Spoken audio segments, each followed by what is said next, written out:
दुर्योधन महाभारत के सबसे प्रमुख पात्रों में से एक है। कुरुक्षेत्र में हुए भीषण युद्ध का प्रमुख कारण भी दुर्योधन ही था। दुर्योधन और उसके भाइयों के जन्म की कथा भी बहुत विचित्र है। जब दुर्योधन का जन्म हुआ उस समय बहुत से अपशगुन भी हुए थे, जिनके चलते विदुर ने महाराज धृतराष्ट्र से दुर्योधन का त्याग करने के लिए कहा था, लेकिन पुत्र मोह के कारण महाराज ने ऐसा नहीं किया। मित्रों, गांधारी महाभारत का एक महत्वपूर्ण हिस्सा थी। वे हस्तिनापुर के राजा धृतराष्ट्र की पत्नी थी, जो स्वयं जन्म से ही अंधे थे। गांधारी गांधार देश के राजा सुबल की पुत्री थी। गांधारी स्वयं एक तपस्विनी महिला थी। अपने पति के जीवन की दुर्दशा देखकर गांधारी ने अंतिम समय तक आंखों पर पट्टी बांधे रखने का निश्चय किया था, जिसका उन्होंने कठोरता से पालन भी किया। विवाह के उपरांत गांधारी को लंबे समय तक संतान प्राप्ति नहीं हुई, लेकिन वे सेवा भाव से परिपूर्ण थी। एक बार हस्तिनापुर में महर्षि वेदव्यास पधारे। गांधारी ने खूब श्रद्धा भाव से उनकी सेवा की। गांधारी का यह मधुर स्वभाव देखकर महर्षि वेदव्यास ने उन्हें 100 पुत्रों की प्राप्ति का वरदान दिया। कुछ समय बाद गांधारी गर्भवती हुई तो धृतराष्ट्र और गांधारी के जीवन में खुशियों का ठिकाना न रहा। लेकिन 9 महीने बीत जाने के पश्चात भी उन्हें कोई संतान प्राप्ति नहीं हुई। ऐसा करते करते गांधारी के गर्भ धारण को कुल 24 महीने मतलब 2 साल बीत गए, लेकिन फिर भी उन्हें कोई संतान नहीं हुई। अंत में व्याकुल होकर और किसी रोग के भय से चिंतित होकर गांधारी ने अपने गर्भपात की योजना बनाई। जानकार वेदों को बुलाकर उन्होंने गर्भपात की तैयारी कर ली। महर्षि वेदव्यास को जब इस बारे में पता चला तो उन्होंने हस्तिनापुर की ओर प्रस्थान किया। जब गर्भ निकाला गया तो वह लोहे के समान मांस का केवल एक पिंड था। किसी को भी उस पिंड से संतान प्राप्ति की कोई उम्मीद नहीं थी।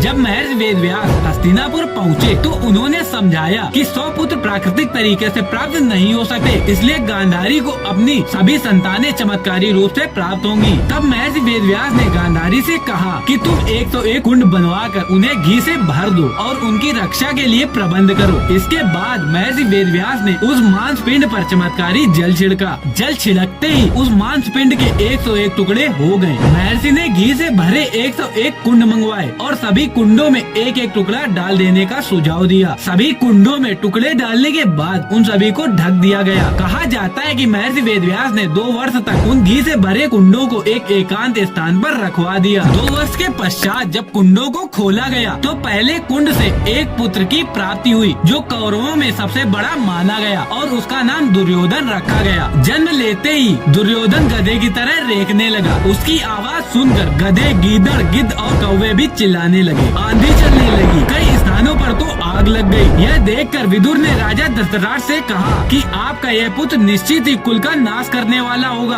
अतः आप इस पुत्र का त्याग कर दीजिए। लेकिन पुत्र स्नेह के कारण महाराज ऐसा नहीं कर पाए। दुर्योधन के पश्चात दुशासन, दुसय, दुस्सल, जलसंग, सम, विंद और अन्य पुत्रों का जन्म हुआ। 100 कुंडों से 100 पुत्रों के पश्चात 101 नंबर वाले कुंड से एक पुत्री की भी प्राप्ति हुई, जिसका नाम दुशाला रखा गया। बच्चों के जन्म लेते ही हस्तिनापुर में खुशियों की लहर दौड़ गई। राजा धृतराष्ट्र भी 100 पुत्र प्राप्त करके अत्यंत गर्व महसूस कर रहे थे, लेकिन आंखों पर पट्टी होने और पति के अंधे होने के कारण गांधारी ने अपनी सभी संतानों की देखरेख का जिम्मा अपने भाई शकुनी पर डाल दिया। शकुनी ने अपने भांजे को सुनियोजित शिक्षा मतलब संस्कारों वाली शिक्षा कभी नहीं दी। शकुनी हमेशा उन्हें केवल राजगद्दी के लिए उकसाता रहा और अपनी बुरी नीतियाँ सिखाता रहा। उसने हस्तिनापुर के राज परिवार के बीच इतनी गहरी खाई खोद दी थी, जिसका अंजाम आखिर महाभारत था। 100 पुत्रों की माता होने के बावजूद भी महाभारत के युद्ध के पश्चात गांधारी का एक भी पुत्र जीवित नहीं बचा। इसके अलावा गांधारी का दामाद मतलब दुशाला का पति जयद्रथ भी युद्ध में मारा गया था। तो दोस्तों,